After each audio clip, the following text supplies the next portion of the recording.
They said the river water turned pale that spring, animals refused to drink, and those who did began to vanish from the woods without a sound. Welcome back. Before we continue, like, subscribe, share. The first official record concerning the Harrows Plantation appears in the County Registry of Burke County, Georgia, dated March 1834. It lists the property's owner, Nathaniel Harrows, as acquiring 312 acres of riverfront cypress swamp purchased from the Whitmore estate following a fire that had consumed the original homestead. The clerk's handwriting, faded and uneven, suggests either haste or unease. The final notation simply reads, "Previously inhabited. Conditions of the soil remain uncertain." From that point, the Harrows name appears sporadically in both tax ledgers and agricultural accounts. Cotton yields were moderate, tobacco yields poor, and the swamp acreage, though fertile, was noted as difficult to manage due to dampness and persistent mists. The surviving correspondence between Nathaniel and his brother Elias paints the portrait of an ambitious but increasingly isolated man. In one 1837 letter, Elias writes, "I fear the land has done something to you, Nathaniel. You sound less yourself each season. If it is the air, leave it behind before it takes hold."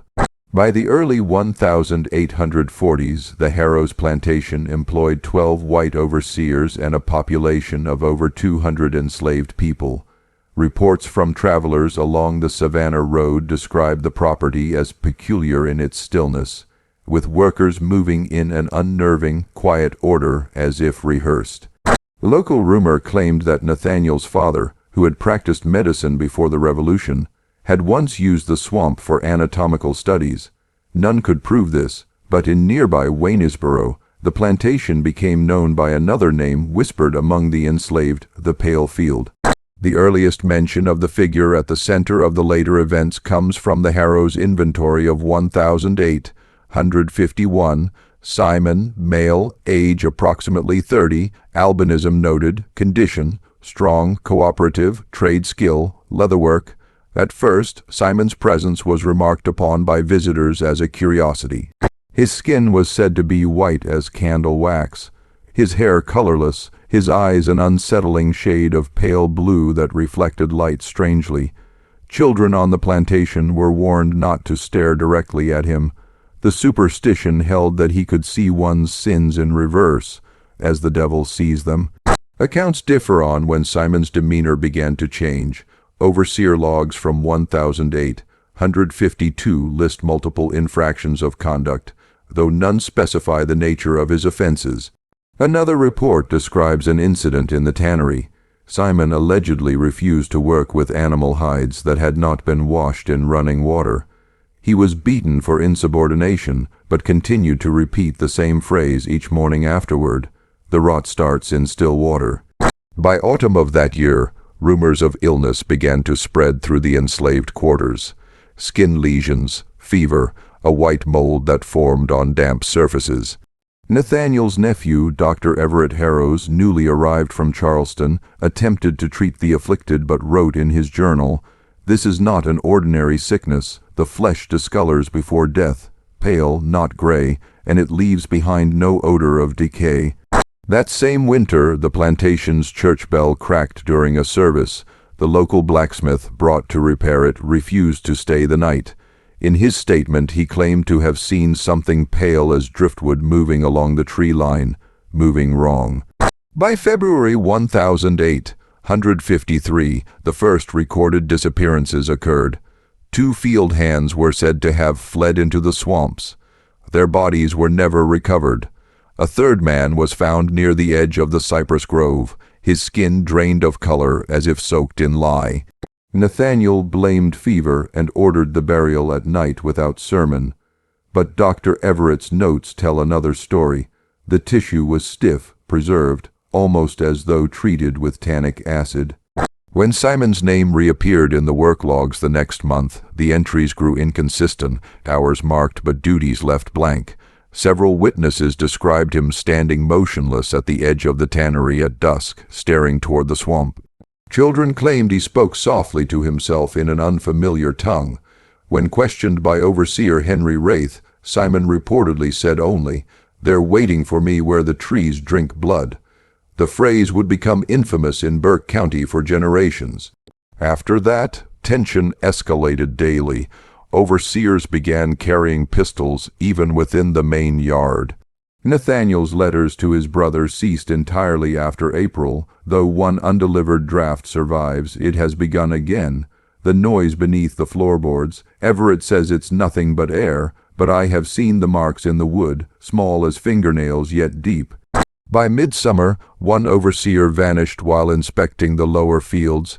His body was found 2 days later, hanging by his wrists in the grove, stripped of skin from shoulder to ankle. Nathaniel summoned Everett, who confirmed the preservation was deliberate. "The edges are too clean, the flesh has not rotted. Whoever did this knows the methods of a tanner." Whispers spread through both the enslaved quarters and the nearby town. Simon had been seen walking into the swamp at night and returning before dawn, pale as death, carrying tools wrapped in cloth. Nathaniel ordered him confined to the smokehouse for questioning, but according to testimony from a stable hand, when the door was opened at sunrise, the interior was empty except for the ropes, all neatly coiled. The Harrows estate fell silent after that. The August heat brought a suffocating haze that clung to the swamp and turned every reflection milky. Everett recorded his final entry that month. "The air itself feels sick. The family dreams of him nightly now, the pale man, the tanner, the unfinished work." The events that followed would destroy the Harrows line and give Burke County one of its most enduring legends. For several weeks after Simon's disappearance, the plantation functioned in uneasy silence. The field work continued, but the rhythm was broken. Songs that once marked the passing hours were replaced by whispers. Even the overseers began to avoid the grove after dusk, muttering about the smell that hung over the water, something sharp and metallic like wet iron. On the morning of September 3rd, 1853, a patrol discovered the carcass of a mule near the lower field. Its hide had been stripped completely, though the flesh beneath was left intact. Nathaniel Harrows blamed wolves, but Everett's examination found clean incisions, not tearing. "A man did this," he said, "but no man I've known." He pressed Nathaniel to abandon the swamp entirely, to cut down the grove and salt the ground. Nathaniel refused. "You'd have me destroy half my land because of one fugitive," he said. "Fear is the only contagion here." That night, one of the overseers, Daniel Corwin, posted himself near the tannery, claiming he intended to catch Simon should he return. Before sunrise, the men heard the gunfire. When they arrived, they found Corwin lying beside the vats, throat opened cleanly, his lantern still burning upright in the mud. The dogs refused to go near the body. Everett noted in his journal that the wound was executed with surgical precision. He added, "The method resembles the flaying of livestock, though completed in a single motion. Whoever did this is skilled beyond mere savagery." Nathaniel ordered the grove searched. Every man on the plantation, enslaved or free, was compelled to join.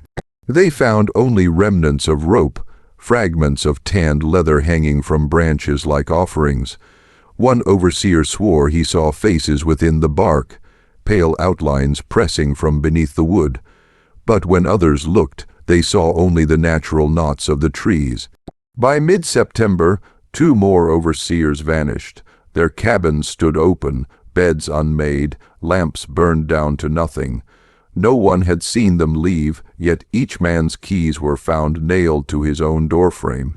A message, Everett wrote, as deliberate as scripture. The enslaved workers began leaving tokens at the edge of the grove, bits of cloth, food, even nails. When Nathaniel confronted one of the older women about it, she told him quietly that the grove was settling its debts. He threatened punishment, but she met his gaze with calm pity and said, "You can't punish the air, Master Harrows. You breathe it or it takes you." That night the plantation's hounds went mad. Their howling carried for miles until it was cut off all at once, as though by command.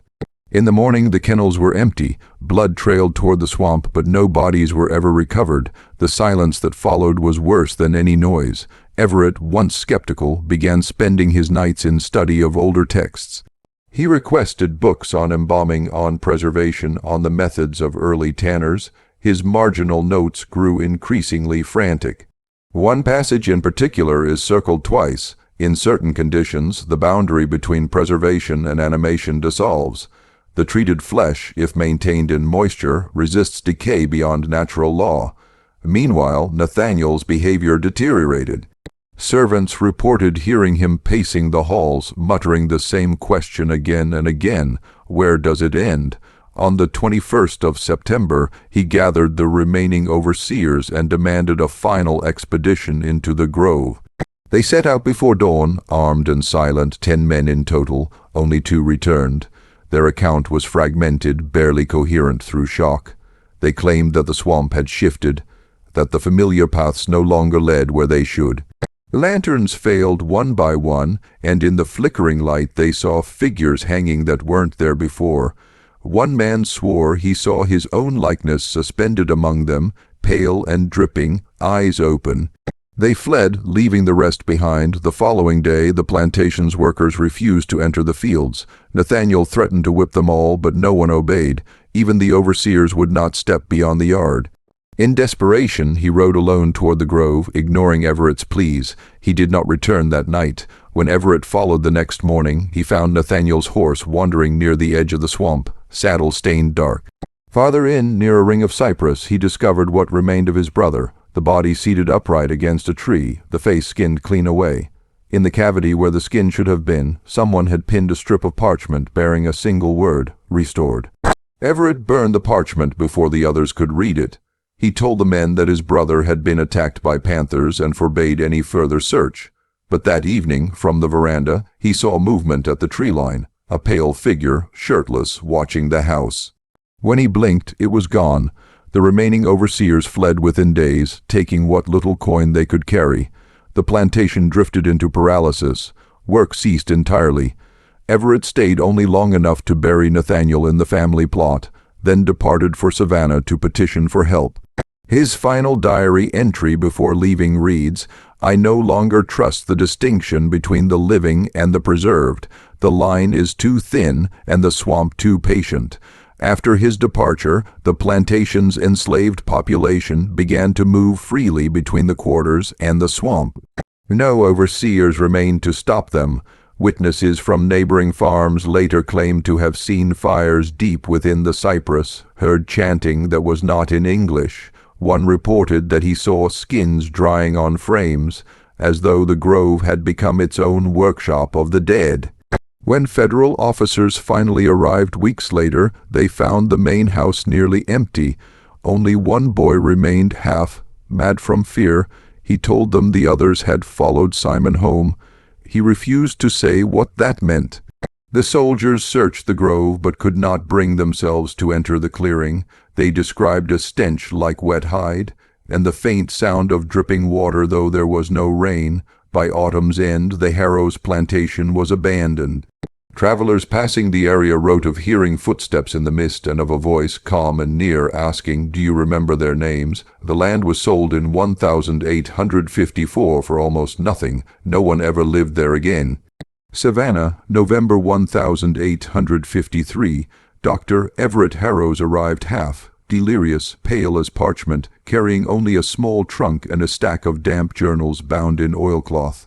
Witnesses said he spent his first week at the boarding house in complete silence, emerging only at night to post letters and collect medical texts from the university library. When questioned about his brother's death, he claimed exhaustion, though those who heard him muttering in his sleep reported a single recurring phrase: he was restored. By December, Everett had secured a modest room at the rear of the Savannah College of Physicians and Surgeons, where he resumed teaching anatomy. Students recalled that he had grown uncharacteristically severe, discarding his former warmth for a grim, methodical precision. He lectured on tissue preservation, nerve regeneration, and the limits of decomposition, often pausing mid-sentence as if listening for something. Among his effects, colleagues found fragments of dried hide, labeled with careful handwriting. Sample a residual elasticity preserved. Sample de-nerve response indeterminate. The source of these specimens was never identified.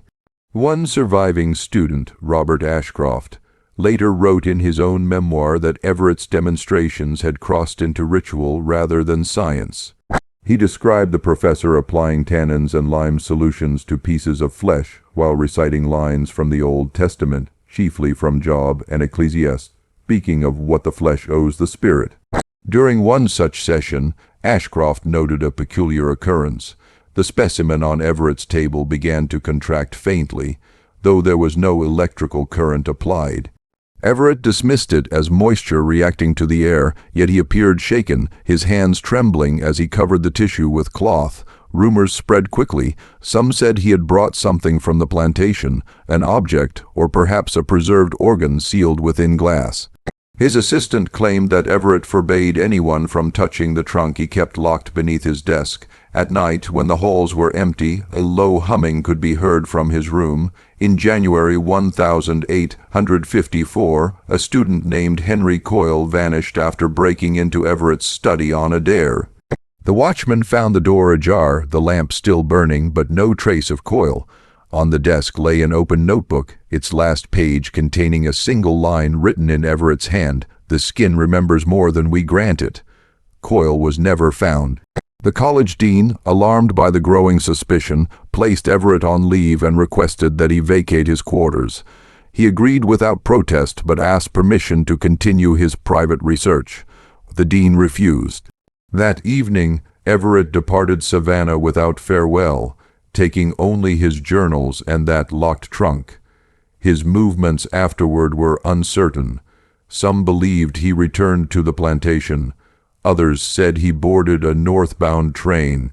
What is certain is that several weeks later, reports emerged from the lowcountry of Georgia describing a man traveling from farm to farm, offering his services as a physician. He refused payment in coin, accepting instead hides. Human or animal, it made little difference. Witnesses recalled that he wore gloves at all times, and that the air around him carried the faint odor of alum and smoke. Those he treated spoke of miraculous recoveries, wounds that closed overnight, burned scars that faded to pale translucence. Yet months later, these same patients were found lifeless, their skin preserved perfectly, their bodies unrotted despite the heat. In March 1854, an inspector named Elias Merton was dispatched from Savannah to investigate. His surviving report, archived in the county courthouse, is fragmentary but chilling. He writes of visiting a farmstead where the doctor had stayed. In the loft I discovered several frames as used in the tanning of hides. Upon each was stretched what appeared at first to be leather, but closer examination revealed pores, follicles, and traces of human hair. The arrangement was not of murder but of study, as though he sought to learn the language of the flesh itself. Merton pursued Everett to the outskirts of the Harrow's plantation, now overgrown and silent. He found the house still standing, though weathered, its windows covered with parchment stitched from some translucent material. Within the parlor lay notebooks, dozens of them, each filled with anatomical sketches bearing names long erased. Most disturbing was the cellar. Merton described rows of suspended forms, neither alive nor dead, skins filled with some clear solution, their features faintly animated beneath the surface. He fainted before completing his survey.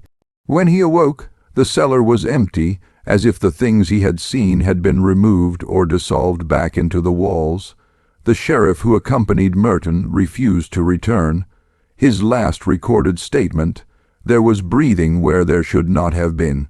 After that, Everett Harrows vanished entirely from record. No body was found, no grave ever marked. But by midsummer of that year, travelers through the lowcountry began reporting sightings of a pale figure in the marshed hall, moving with deliberate grace, its face masked by thin hide that gleamed wetly in the moonlight. Some claimed it carried a lantern, others said its hands glowed faintly, as if the flesh were stretched too tight over fire.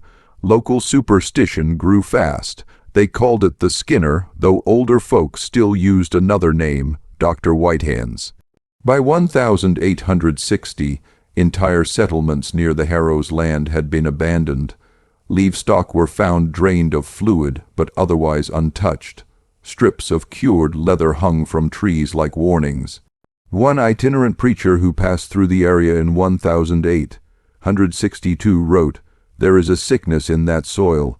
It remembers the blood that fed it and gives back something that cannot die. I saw the doctor myself, or what wore his shape. He beckoned me to come closer, but his skin, it moved like water." For decades afterward, the plantation remained a forbidden place. Families told children not to go near the grove. Hunters swore that the cypress trunks still bore faint impressions of faces. In dry weather, the air smelled of smoke and alum, though no one could find the source. Then, in 1891, a team of surveyors attempted to map the land for a new railway. They discovered the remnants of the Harrow's house sunk half into the earth. Its cellar collapsed. Within the debris, they found fragments of glass jars and a rusted surgical instrument engraved with the initials E.H. One surveyor, Thomas Baird, took a single item from the ruins, a preserved strip of hide, surprisingly supple. He kept it as a curiosity, storing it in his workshop. Within a month, Baird's wife reported that the strip had darkened and curled, as though alive. 2 weeks later, the workshop burned to the ground. No trace of the specimen was ever recovered. The county archives still hold Merton's partial report and one photograph of the Harrow's site. In the background, between two trees, a faint figure can be seen, featureless, gleaming pale in the swamp light. Experts have dismissed it as exposure error. Others are not so sure. October 2nd, 1894. The Savannah Historical Society received an anonymous parcel containing several deteriorated journals and a letter written in fading ink. The handwriting, though aged, matched that of Dr. Everett Harrow's, the very same man presumed dead over 40 years prior. The letter bore no return address, only the faint watermark of a tannery in Charleston. Its contents were brief but unnerving. The process is incomplete. The body recalls too much. The skin dreams even when the soul has gone. Scholars dismissed the materials as forgeries at first, but the journals accompanying the letter contained details of early 19th century medical procedures unknown to public record at that time. More troubling were the accompanying sketches, figures flayed and suspended, annotated with phrases like intermediate animation and harvest potential at 7 hours post-mortem. One archivist, Edgar Sloan, spent weeks cataloging the find before falling ill. He complained of constant itching, of feeling something growing beneath the surface. His condition worsened rapidly. When examined by physicians, his skin was found to have hardened in irregular patches like tanned leather. He died within the week. The attending doctor refused to sign the certificate, noting only, the body did not cool. After Sloan's death, the society sealed the materials and transferred them to the Charleston Medical Repository, where they were stored under restricted access. Yet even in containment, the journals bred unease. Staff reported the smell of curing agents in the storage wing, and one attendant claimed he heard faint whispering when he opened the cabinet. In 1901, a young anatomist named Dr. Marion Telfer obtained limited permission to study the Harrow's documents for her dissertation on historical preservation methods. Her notes survive in fragmented form, preserved by her university mentor after her disappearance. Telfer wrote of patterns of revival, of cellular structures that resisted decay, and of a solvent whose base compound could not be identified. She believed it had stumbled upon a rudimentary form of biological reanimation, not supernatural, but chemical, something that coaxed tissue to remember its shape. Her final entry, dated June 4, 1902, ends abruptly. "If I am right, he did not fail. He simply left the human body behind as a vessel. The hide is only the beginning. It does not die. It adapts." 3 days later, her boarding room was found empty. The only sign of struggle was a dark, oily residue on the bed frame and the faint smell of alum and smoke. Following her disappearance, the repository's curator ordered the Harrow's collection incinerated. But the worker tasked with the burning reported that the pages would not catch. The flame recoiled from them. When he returned the next day, the cabinet was empty. No trace of the materials or their contents was found again. In the decades that followed, the Harrow's legend sank into half-belief. Rural families along the Georgia, South Carolina border still spoke of Dr. Whitehands, a pale, gloved figure said to roam during droughts when the air was thick and the earth cracked open. Livestock vanished. Skins appeared nailed to fence posts, inscribed with faint writing that dissolved when touched. By 1915, the tale had become a local ghost story, told to children to keep them from wandering the marsh at night. But among medical circles, rumors persisted. A handful of surgeons whispered about a man who had appeared at several hospitals offering revolutionary techniques for grafting and preservation. None could describe his face clearly, only that his voice carried a hollow resonance and that his gloves never came off. Then came the Savannah Fire of 1921. When the university's West Wing burned, archivists later reported that a locked cabinet had melted from within, though the flames never touched its exterior. Inside, firemen found twisted instruments fused into glass jars, each jar bearing the faint outline of a human face pressed against its surface. The registry for that wing listed no experiments of such kind. It was during the investigation of this fire that a peculiar letter surfaced. It had been mailed from Augusta, postmarked 2 weeks prior, addressed to the keeper of records. Its contents were chillingly familiar. The flesh endures, it learns. I am closer now than before. The body is not bound to death if the memory remains intact. The hide is the memory. No one claimed authorship, though analysis of the handwriting matched that of Everett Harrow's, precisely, stroke for stroke. Experts argued it was an imitation, yet the ink used in the letter contained a tannic compound not commercially produced since the 1850s. By 1937, new sightings were reported near the abandoned Harrow's grounds. Road crews laying asphalt for Route 17 found bones protruding from the soil-long strip of flesh, but bound with what appeared to be parchment, thin and human in origin.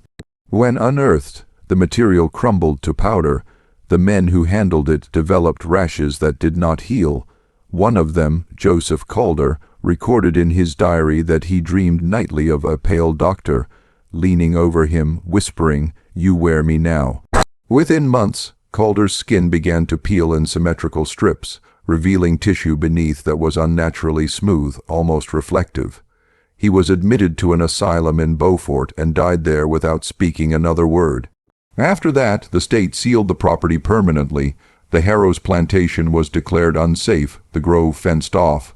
Locals say that if you stand near the water's edge at dusk, the surface ripples though no wind stirs. Some claim to have seen shapes moving beneath the reflection, faces that are not their own, but even containment cannot erase what lingers in record. During restoration of the Savannah courthouse in 1952, archivists uncovered a forgotten box labeled E.H. Restricted, inside were preserved fragments of hide, each tagged with the year 1853. The tags were written in Everett Harrow's hand. The fragments were still moist. Modern analysis attempted to date the material using carbon testing. The results were inconclusive. Every sample registered as biologically recent, less than 10 years old. When questioned, the lead researcher, Dr. Harlan Keene, refused further comment. His assistant, however, told a journalist that Keene had suffered a severe burn on his palm after handling one of the specimens, though the tissue showed no sign of charring, only discoloration like fresh tan.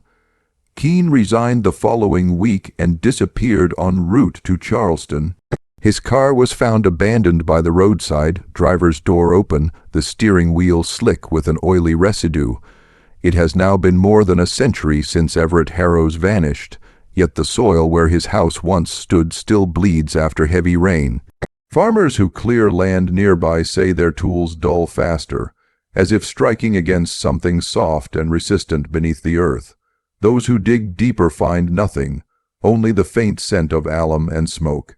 And sometimes, on the water at night, when the mist rises low, a lantern moves among the trees. The figure that carries it is silent, faceless, and gloved. Those who see it do not speak of it again. The flood of 1964 unearthed what no fire or fence could bury.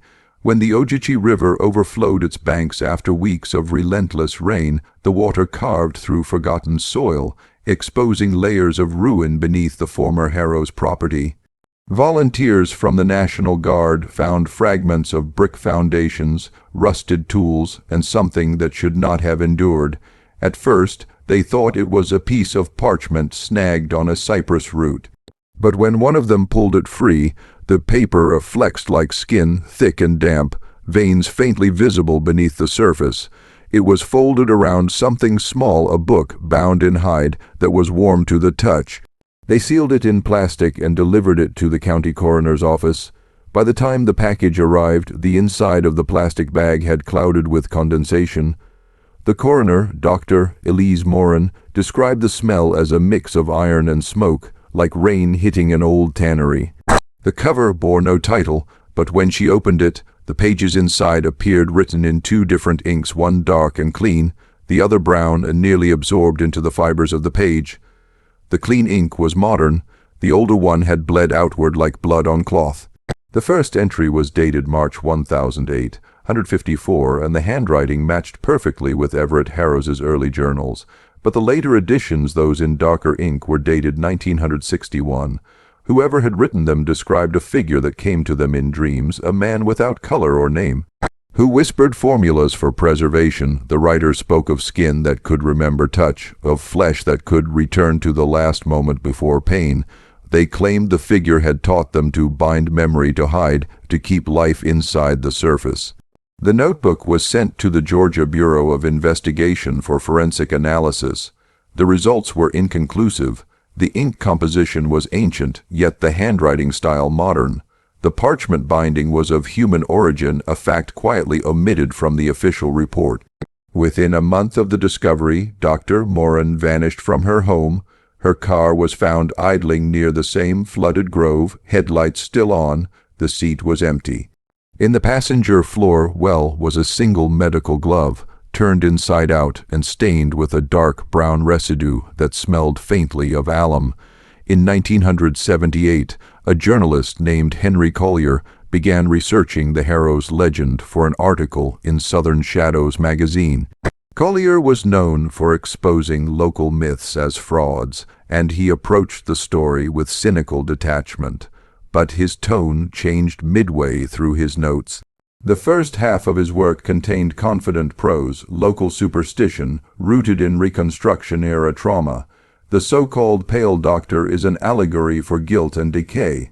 But later entries dissolved into frantic handwriting. It watches, the trees pulse at night. The sound under the water isn't frogs, it's breathing. His last notebook contained sketches, a figure in a long coat, lantern in one hand, the other gloved, fingers too long. Around it, faces hung like harvest fruit. Collier's article was never published. His editor received a final envelope. Instead, inside were several undeveloped film rolls and a note that read, "Do not look directly at the negatives. They move when the light hits." The film was processed under controlled conditions. Every frame was blurred, warped by streaks of motion. In one photo, however, a pale figure could be discerned behind the cypress trees, its eyes reflecting the camera flash with the brightness of a cat's. 2 months later, the Southern Shadows offices burned. The negatives were destroyed. In 1993, an anthropology student at Savannah College of Art and Design, Lydia Vance, stumbled upon what she believed to be remnants of the Harrow's tannery site. She documented the find in a short thesis titled Bodies of Knowledge, the Folklore of Southern Preservation. The paper, though initially academic, contained disturbing first-hand accounts. She wrote of finding strange impressions in the soil, not fossils, not roots, but depressions that resembled human faces, pressed upward as if from beneath. When she returned days later, the shapes had shifted, their mouths open. Lydia's supervising professor requested she destroy her notes. Instead, she posted excerpts to an early online forum dedicated to historical mysteries. The thread lasted less than 24 hours before being removed. The university received a formal notice from an unnamed government department warning of potential contamination risks. That night, Lydia's roommate awoke to the smell of smoke and found Lydia standing barefoot in the dorm hallway, staring at her hands. Her skin was gray and stiff, her fingerprints gone. She said one sentence before collapsing, "It knows me now." She never regained consciousness. By the early 2000s, the Harrows story had nearly vanished from historical discourse. Modern Georgia treated it as a local ghost legend, something whispered in tourist tours near the swamps, but archivists at the Savannah State Museum kept one artifact sealed in climate-controlled isolation, the preserved scrap of hide labeled EH. Recovered in 1952, in 2010, a new curator authorized high-resolution scanning of the fragment. When magnified, the texture revealed microscopic ridges forming words not random, but deliberate script. The letters repeated the same phrase: "The memory of the body is longer than the life of the soul." The scans date a file corrupted immediately after capture. The technician who operated the machine, Alan Grier, reported feeling faint and later developed lesions on his palms resembling burn scars. When questioned, he said something peculiar: "It wasn't the screen that burned me, it was what looked back." He resigned the next day and left no forwarding address. Today, the land where Harrows once stood is a state preserve closed to the public after repeated vandalism. Locals claim it's not vandals but pilgrims, people drawn to the legend, carrying jars of salt, alum, and animal hide. Some say they try to finish his work. Others believe they seek to become part of it. Every few years, hunters or campers report seeing a lantern moving through the trees. The light glows faintly amber, as if filtered through skin. Those who follow it describe a faint humming sound like wind through hollow reeds and a smell that makes the throat tighten. No one ever gets close enough to see the face, and those who do not look away claim the figure pauses, raises a hand in slow, deliberate acknowledgement, and then vanishes into the water. What remains afterward is silence and the impression of something breathing beneath the surface. Some say the land itself remembers, that every raindrop striking the soil carries the taste of iron, that when lightning flashes over the grove, the reflection in the water is not the sky but something standing below, staring upward. They call it the Pale Harvest now, a story of man's hunger to master death and the lingering echo of the flesh that refused to stay buried, because death in the swamps of Georgia was never an ending. It was only the curing of something that still remembers how to move. The state preservation order on the Harrows site was quietly amended in 2015 to allow limited archaeological investigation under academic supervision. The lead researcher was Dr. Andrew Kell, an osteoarchaeologist specializing in postbellum mortuary practices. His team included graduate students from the University of Georgia, a state historian, and a federal observer whose name was redacted in all subsequent documents. Dr. Kell's logbook, later recovered from his effects, begins with calm professionalism, preliminary soil composition consistent with 19th century tannery runoff, high aluminum and lime content, pungent mineral odor, possibly decomposition accelerated by chemical exposure. His next note, however, betrays unease. Found intact framework of iron rods near Cypress Grove perimeter, identical spacing to 1008, 154 descriptions. No evidence of animal remains, though trace proteins in soil indicate organic material once suspended. On the third day, they unearthed a trench that should not have been there, 3 feet wide, perfectly rectangular, edges smooth as if carved with surgical precision. Inside lay layers of tanned material, folded and pressed, each sheet roughly the size of a man's torso. Every layer was separated by thin bark strips and ash. Dr. Kell labeled them sample A through G. He never sent them to the state lab. One of his students, Mariah Vale, later told a colleague that when the first sheet was lifted, she expected the dry crackle of leather, but instead it sighed. Not audibly, but through touch, a vibration passed from the material into her gloved hands, like the slow exhalation of something asleep. That night, Kell's team camped at the site. According to Vale's testimony, no one spoke after dark. The forest around them seemed to pulse, soft, rhythmic, synchronized with their breathing. The swamp, always loud with insects, had gone silent. The only sound was the slow popping of damp wood in the campfire, and occasionally, a single drop of water falling onto the preserved sheets within their containment crates. Kell wrote again at 2:14 a.m. Hearing movement around perimeter might be wildlife, though repetitive pacing suggests otherwise. Vale says she saw a lantern light between the trees, possibly reflection from marsh pools. One student, crying intent, claims something whispered her name. No one else heard it. He continued working at dawn. June 11, 2015. The team began controlled sampling of the trench, his lowest layer. Beneath it, they found remnants of a shallow basin lined with crushed oyster shell and sealed with clay. Within the basin, glass jars sealed with pitch containing a cloudy yellow substance. The labels on the jars were written in faint iron gall ink. Only one remained legible: No, 9 living hide. The jar was transferred to Kell's field tent for photographic documentation. According to internal logs, it was briefly opened to evaluate odor and contents. The note ends there. Later testimony from surviving team members describes the smell as unbearably human. Within hours, the inside of the tent began to discolor. The canvas darkened as if absorbing moisture from the air. Flies gathered despite the sealed lid. That evening, one of the students, Eric Dunning, attempted to leave the site, walking the 2-mile trail back to the county road. He was found the next morning sitting upright at the trailhead, eyes open, lips cracked and gray. His pulse was faint but steady. When rescued, he would not speak, only repeating, "It's not finished curing." He remained under psychiatric observation until his death from dehydration 3 weeks later. The official report on the Harrow's excavation never reached publication. The Georgia Department of Archives received 1 box of artifacts, each individually vacuum, sealed and labeled, but the most significant samples, through G, were absent. Dr. Kell's notes end abruptly on June 15. What happened in the 3 days between his last confirmed correspondence and the discovery of the abandoned camp is pieced together from fragments of personal devices recovered from mud and water. A digital voice memo on Mariah Vale's phone contained distorted audio of the night they broke camp. Wind noise, intermittent thuds, voices overlapping. Kell, "Don't touch it."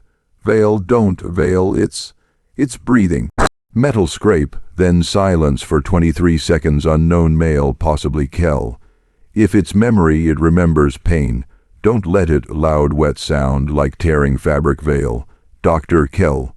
Breathing, slow and deep. End recording. The recorder continued to capture static for 27 minutes until the battery died. When the National Guard arrived 2 days later, they found the site deserted. The crates were open, their contents missing. The ground was covered in thin, translucent residue that peeled like sunburned skin when disturbed. 3 tents were still standing.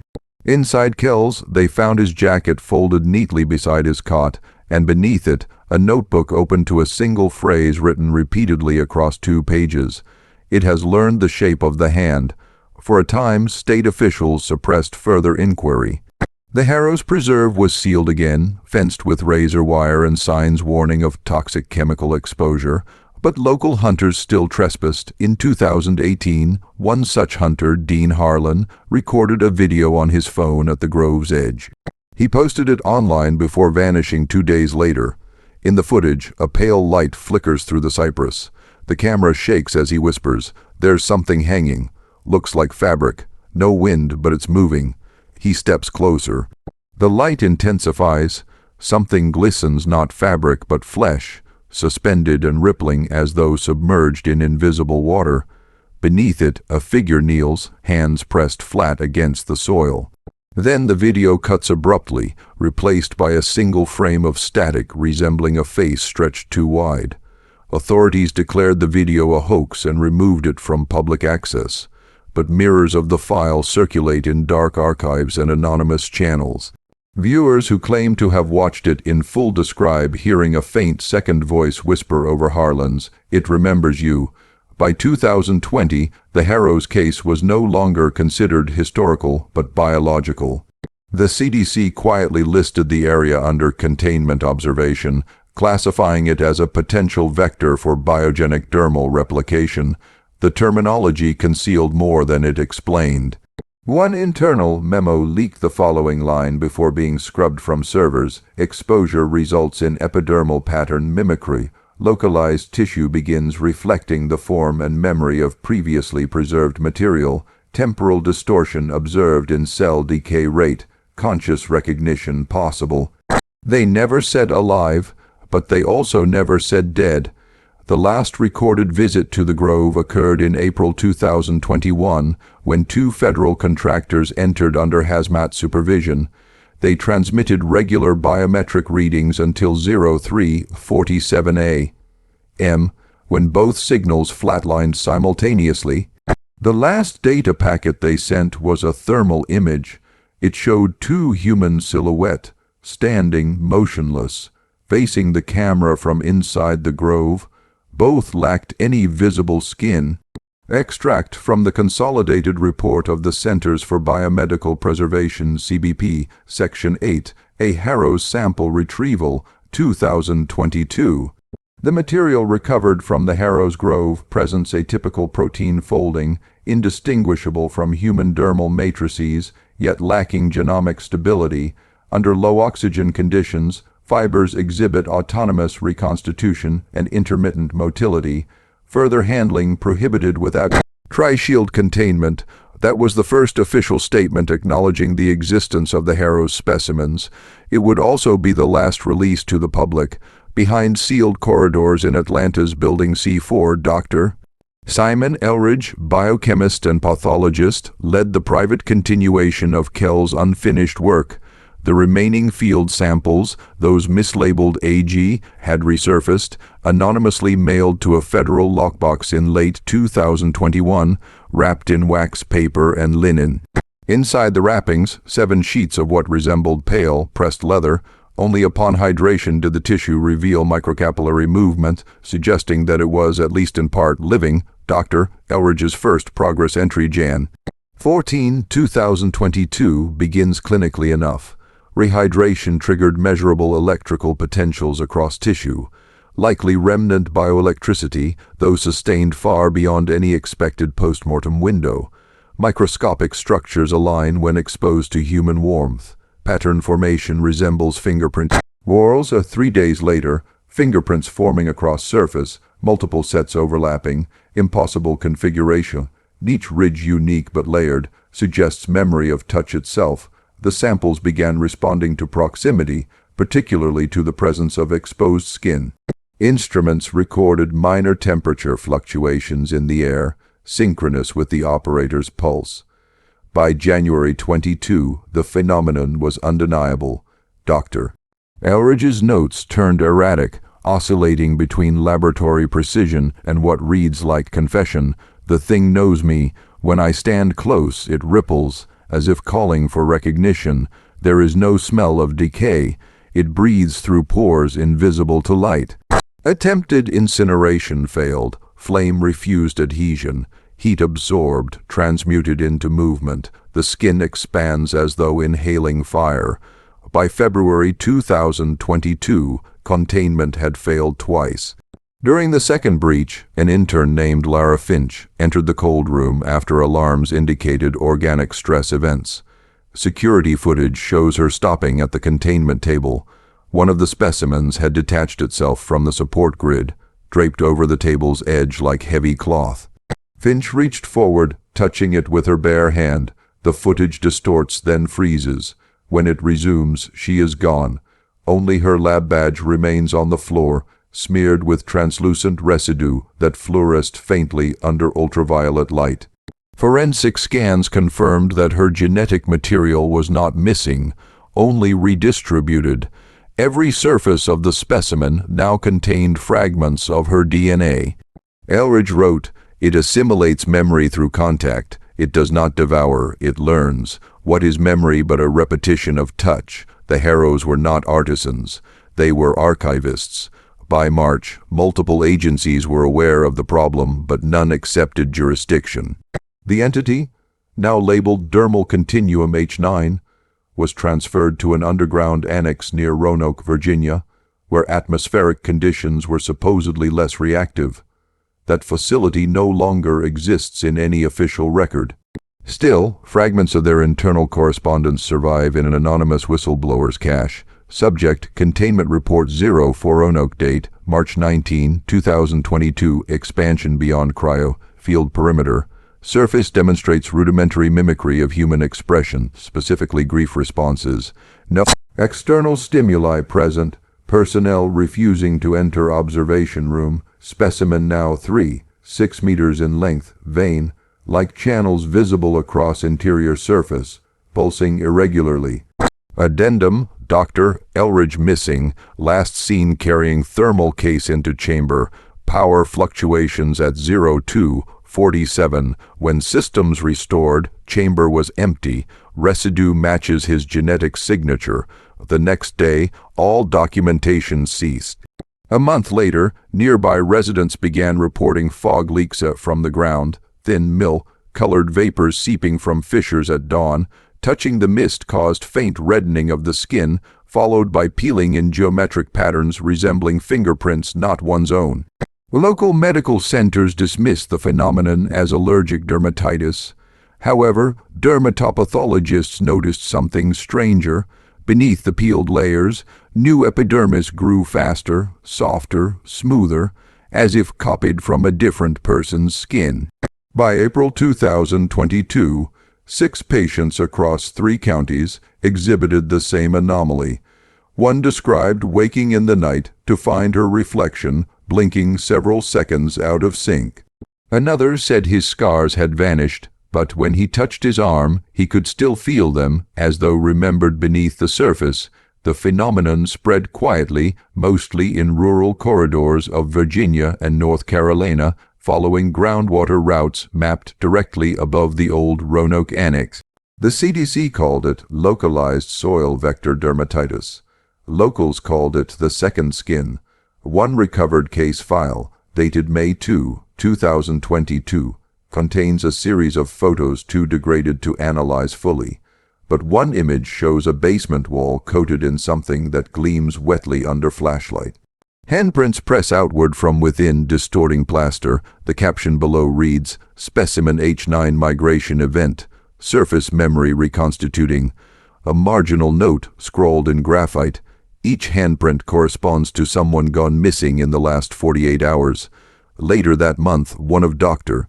Kell's original assistants, Mariah Vale, previously institutionalized, vanished from a care facility in Charleston. The staff reported her bed intact, her restraints undone but folded neatly on the pillow. A security camera outside the ward captured her silhouette crossing the courtyard at 3:12 a.m. She appeared barefoot, wearing a hospital gown, but her shadow wasn't her own. In the footage, the shadow moved independently, arms stretching, fingers curling along the wall, trailing behind like wet fabric. When Vale turned the corner and left view, the shadow lingered, breathing. She has not been seen since. By June, government monitoring teams recorded seismic anomalies beneath the original Harrow's Grove. The ground there is reportedly softening, as if decomposing from below. Moisture sensors detect living biomass within the clay strata, expanding upward. In one of the final leak transmissions, a researcher whispers over static, "It's forming a surface, not flesh. Memory, every layer it ever touched." Then silence. Unofficially, the Harrow's line is considered extinct, but inland from the old grove, trees bear scars shaped like human veins, the bark split and smooth to the touch. If you press your ear against them, a faint pulse can be heard, steady, patient, deliberate. And those who grew up near the marsh say that on humid nights, the air itself feels like skin, breathing with you, through you, around you. By late June 2022, official communication from the Roanoke Annex ceased entirely. The federal oversight body in Atlanta issued a brief statement, all research materials destroyed, contamination limited to primary site. It was a lie. A recovered satellite feed, later leaked by anonymous operators, showed a dark expansion blooming beneath the surface, heat signatures rippling outward from the annex, forming concentric rings across 3 square miles. The earth itself seemed to breathe, swelling and sinking as though something massive moved beneath the soil. Within 48 hours, tremors were recorded as far south as Raleigh. Locals described the smell of wet hide, an odor that clung to air and clothing even miles from the site. At dawn on June 28, a freight train crossing the area reported seeing a figure walking along the tracks, kinless but not bleeding. The engineer's testimony was brief. It looked at me and it knew I was made of it. That same week, a classified medical dossier circulated through internal CDC networks. Header Case 09, a doctor, Simon Elridge Post Integration.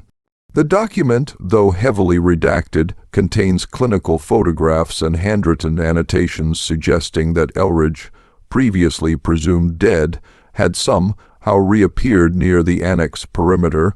His body was found in a fetal position, covered entirely in what at first appeared to be burns. But under magnification, his skin was not his own. Each inch of it bore unique fingerprints, hundreds of them, pressed like relics in wax. The autopsy report reads, dermal material exhibits non-native collagen alignment corresponding to 7 distinct individuals. Fingertips respond to electrical stimulus. Residual neural conduction throughout epidermis indicates active consciousness localized in skin layer. When incised, the skin attempts to close, not regenerate. Remember, they had to restrain the body during examination. Under infrared imaging, the tissue pulsed intermittently, forming faint words across the chest. We keep what we touch. The attending physician resigned the following day. From this point, the records turn feverish. Government memos give way to personal diaries, intercepted emails, and fragments of spoken testimony. The bureaucracy begins to sound haunted, voices slipping between scientific observation and superstition. An email recovered from a CBP official reads, "Containment impossible. Skin spreads through water, air, touch, memory. It carries the imprint of thought itself. If you remember it, it remembers you. Recommend cessation of all discourse. Language transmits form." That line appears again and again, copied across unrelated documents in different handwriting. Language transmits form. Meanwhile, residents within the old Harrows County began experiencing mirror lag. Reflections that moved a fraction late. Surfaces that shimmered as though beneath shallow water. Some saw themselves smiling when they were not. Hospitals filled with patients describing the same dream, a grove of pale trees, each bearing a suspended sheet of skin swaying in windless air. Beneath them, a single faceless figure kneeling, whispering words without sound. One nurse at St. Mary's in Raleigh, who treated 3 of these patients, began to sketch what they described. Her drawings, later found taped to the inside of her locker, showed human silhouettes stretched into thin membranes, joined hand to hand, forming what looked like a living wall. On the last page she had written in charcoal, "The Harrows learned to keep themselves alive. They turned death into a memory that could not forget." When the EPA attempted to cordon off the remaining contamination zone in July 2022, their soil team uncovered something deeper, structures not of human origin but human design, subterranean chambers sealed with lime and bone ash dating to the 1850s. Inside, racks, pulleys, and vats still lined with the same clay mixture noted in Kell's 2015 dig, and beneath those chambers, a single cylindrical vault. The vault was 12 feet deep, filled with a translucent amber fluid that emitted faint heat. Floating within were strips of preserved material, folded and bound by black thread. The thread was made of hair. A steel tag hung from one bundle, S. Harrow Sample Continuance. Historians later confirmed that Samuel Harrow, patriarch of the estate, had died in 1854, or rather, was declared dead after disappearing into his own cellar during a summer epidemic. His body was never recovered. The implication was clear. The Harrows had not been experimenting with tanning or preservation. They were replicating, attempting to transfer continuity, memory, the persistence of form. They had sought to make the flesh itself immortal, and the swamp had listened. The surviving fragments of Dr. Kell's private correspondent, emails never sent, were later decrypted from his recovered laptop. One reads, "Every generation loses something. The Harrows lost the fear of rot. They found a way to teach their bodies not to end, but it came at a cost. The hide remembers hunger too. The more it learns, the more it wants to know itself. Each layer a different voice, a different century. We've made it aware again." He signed the message only with a single line, "The skin is the archive." By August 2022, the official disaster management response invoked the term organic destabilization event. Roadblocks were established, though they did little good. The humidity itself carried trace particles, tiny, translucent motes that adhered to glass and metal alike. People began reporting that their fingerprints changed overnight, replaced by unfamiliar patterns. At first, they thought it was coincidence. Then, photographs started showing faces in backgrounds, faces matching those of the disappeared. A local radio broadcaster near Warren County recounted his own experience on air, voice trembling. "I woke up to find the walls, breathing, just a little. You could see it if you stared. The paint shifted under the light like pores. I tried to film it, but the camera wouldn't focus. Kept showing me something behind the wall, something thin, pale, looking back. It smiled like it remembered me." After that broadcast, the entire signal cut to static for 12 minutes. When it returned, the host was gone. Only his chair remained, coated in fine, translucent dust. Under ultraviolet, the dust revealed ridges, impressions like fingerprints covering every inch of the surface. Investigators later found that his voice recording had not ended with the broadcast. The final 30 seconds consist only of breathing and a faint whisper layered beneath it, "Do not look too long. It becomes what you are." By early September, the Harrows Grove region was abandoned. The land was declared ecologically unsound, yet satellites still record motion, slow, tidal swelling beneath the soil, like lungs beneath a shroud. And when the fog rolls in, people say you can see the shapes beneath it, outlines of those who walked too near, preserved in the vapor, waiting for warmth to remember them. It began as a study of skin. It ended as a study of remembrance. Somewhere between the two, the Harrows found the space where flesh and memory converge, and left it open for everything else to follow. By the time autumn came to Burke County, the ground had begun to pulse again. Locals, those few who still refused evacuation, spoke of tremors too soft for seismographs, yet strong enough to rattle dishes and set dogs to howling. At night, faint light bled up from the soil, phosphorescent, green, white, as if veins of moonlight had been trapped beneath the surface. Satellite thermal imagery confirmed it. Something warm, biological, and vast was growing beneath the old Harrow plantation. The readings weren't consistent with any chemical process. They matched vascular movement, as if something buried were circulating blood. On October 2nd, a joint task force of CDC, FEMA, and the Georgia Historical Preservation Authority, a bureaucratic compromise no one found amusing, descended upon the region under the name Project Mooring. They established a perimeter, installed temporary lights, and began drilling core samples. The soil was soft, gelatinous in texture, and riddled with fibrous white strands. When one technician lifted a fragment to the surface, it flexed. Not a root, but something closer to connective tissue. The sample was sealed for testing. 2 hours later, the containment unit ruptured spontaneously, splitting along its welds. Inside, the tissue had tripled in mass and was twitching rhythmically, mimicking the breathing rate of the handler who'd first touched it. That night, the handlers disappeared, all three. The security cameras didn't capture the event directly, only the sound, a kind of wet sighing like fabric soaking up water.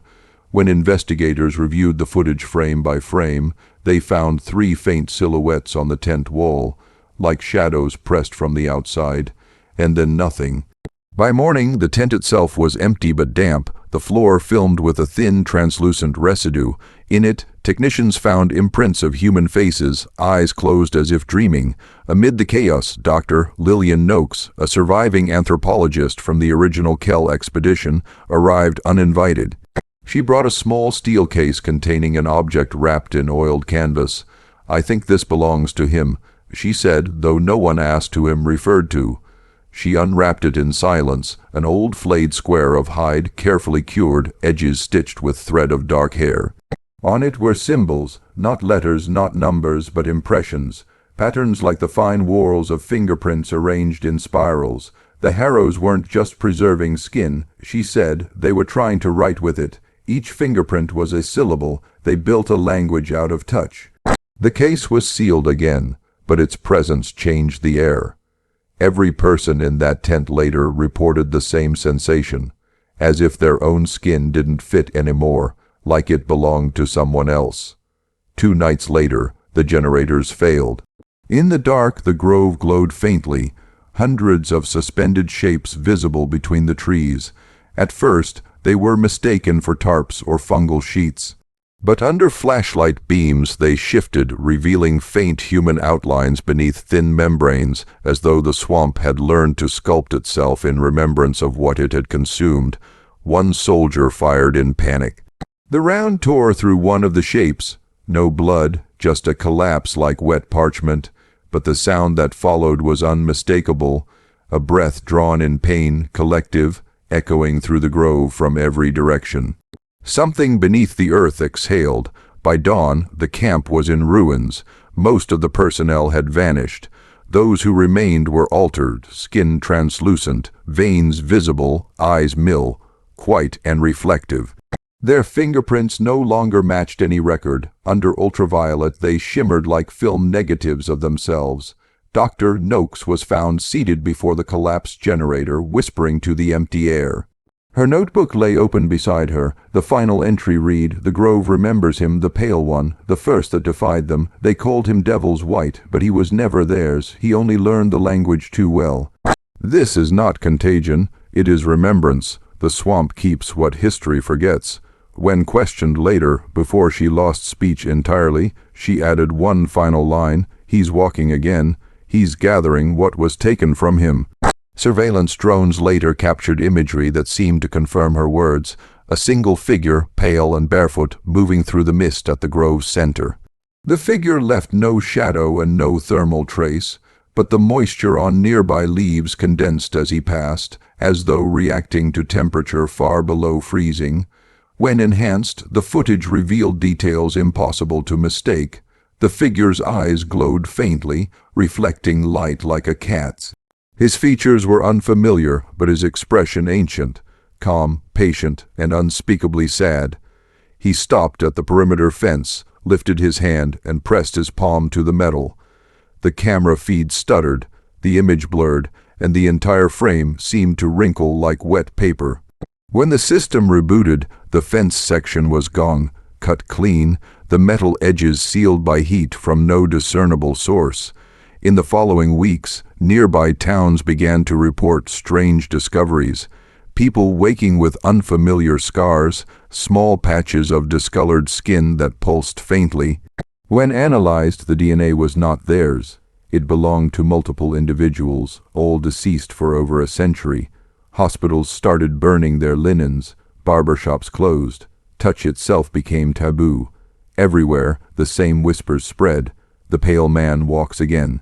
Not as a ghost, but as something older, deeper, the physical echo of every cruelty the land had absorbed.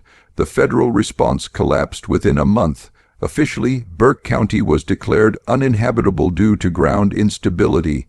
Unofficially, it was abandoned. The final recovered document from Project Mooring was a sound file, recorded on the last operational field mic. At first, it captured wind and rain. Then, faintly, a human voice. "Do you understand now? We tanned the world, and it remembered us. All the pain soaked through, all the hands that built it. You call it infection, I call it harvest." A pause. Wet footsteps, then softly, almost kindly, "We're all made of what we take." Static followed, then silence. By winter, satellite passes showed the grove completely gone. No trees, no soil, just a perfect circular depression filled with shallow water that reflected no light. From above, it resembled an unblinking eye. They say if you stand near that basin on a cold night, the air hums softly like thousands of voices breathing together. And sometimes if you stay too long, you'll notice your reflection in the water start to move a heartbeat late. Then it smiles, not the way you do, but the way it remembers. By January, the basin was covered in ice, a thin, translucent sheet that never melted, even under direct sunlight. Scientists who returned to study it called it anomalously cold, though the air above shimmered with heat distortion. Those who approached it swore they could see faint movement beneath the surface, like pale shapes shifting in shallow sleep. The reports stopped after February 3rd. That night, the last surveillance post transmitted a single image before its feed went black, a handprint pressed from underneath the ice, perfectly formed, too detailed to be natural. The ridges of the fingerprint glowed faintly gold. No one went back after that. The archive months later, long after Burke County was erased from satellite maps, a file appeared in the Library of Congress Digital Archive, mislabeled under Agricultural Reports, 1923. Its metadata was corrupted, but the document itself contained transcribed field notes written in a mix of old typewriter ink and modern keystrokes, a voice flickering between centuries. It read, "He was the first to understand that memory isn't held in the mind. It's stored in the body in the smallest cells, in the oils that gather beneath nails, in the salt left by touch. That's why the Harrows worked with skin. It wasn't cruelty, it was devotion. They believed pain made a more permanent record." The file included sketches of the human dermis drawn as topographical maps, rivers replaced by veins, settlements by scars. At the bottom of the final page, a single signature appeared, E.H., written in ink the color of dried blood. Elijah Harrow, but the handwriting didn't match the historical samples. This one trembled, alive, as if freshly written. The timestamp showed it was added 1 hour before the file appeared online. The returned spring came late that year. Floods rolled through the southern marshes, and what had been the Harrow Basin refilled with thick, amber-tinted water. The locals who ventured near said it smelled faintly of copper and lilac. Something new was growing in that water, not plant, not fungus. Fibers like silk, forming pale, upright stalks that swayed even when the wind was still. At night, the stalks emitted low, harmonic tones, each resonating at slightly different frequencies, like a choir tuning itself. When recorded, the sound converted into waveforms that resembled human heart rhythms. People began reporting dreams. They dreamt of standing in that basin, their feet submerged, whispering with voices that weren't their own. Each dream ended the same way. They looked down, and the reflection staring back was smiling with Elijah Harrow's mouth. The gathering on April 12th at precisely 3:33 a.m., every radio frequency within a 50-mile radius went dead. Then a single broadcast came through, a steady pulse, 5 beats repeating, followed by a voice whispering, "We remember what was taken. We remember what was worn." Satellite audio later confirmed that the pulse wasn't electronic, it was organic, recorded directly from beneath the surface of the basin. The water itself was transmitting. It wasn't speaking in words, but in rhythm, in the heartbeat language the Harrows had written into the flesh generations before. The next morning, the basin was empty again. All the stalks were gone, leaving only hundreds of footprints leading outward, human, sized but skinless, pressed deep into the mud and perfectly preserved. The pale man, some say he walks among us now not as a figure, but as a condition. Wherever memory festers, wherever history is buried but never mourned, he gathers shape. He wears no face, yet every face is a memory of him. When you touch another person, when your skin prickles at the thought of what's been done in secret places, that's his voice, moving between you. A soft reminder that nothing, not even pain, truly dies. Those who have seen him up close say he doesn't appear frightening at first. He's calm, almost gentle. But when he raises his hand, your own skin stirs in answer, as if recognizing its original owner.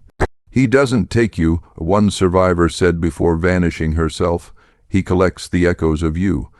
The final account, an anonymous email, surfaced 6 months later, sent to every major academic journal and government contact involved in Project Mooring. The message contained no subject line, no attachments, just a block of text. It's done. The harvest is complete. The land has worn us back. We are not forgotten. We are remembered too well. Stop burning the records. Stop denying the soil. You cannot erase the touch of what built you. Every scar is a seed. The sender's IP address traced back to a location inside Burke County coordinates that no longer existed on any modern map. Only open water. Epilogue years later, when construction crews began building a new highway that cut near the old swamp's border, they unearthed something.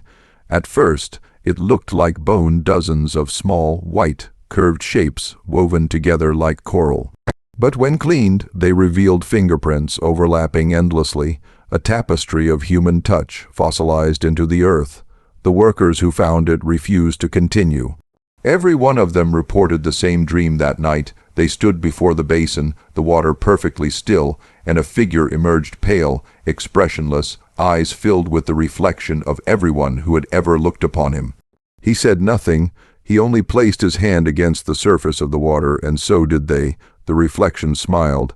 Then the dream ended, leaving behind a faint imprint on their palms, impossible to wash off, warm to the touch. They sealed the highway and redirected the route. Official explanation: unstable soil. Unofficial reason: the ground was whispering, and somewhere beneath that quiet stretch of asphalt, something ancient continues to pulse, patient, remembering, waiting. Because the land doesn't forget, it only harvests.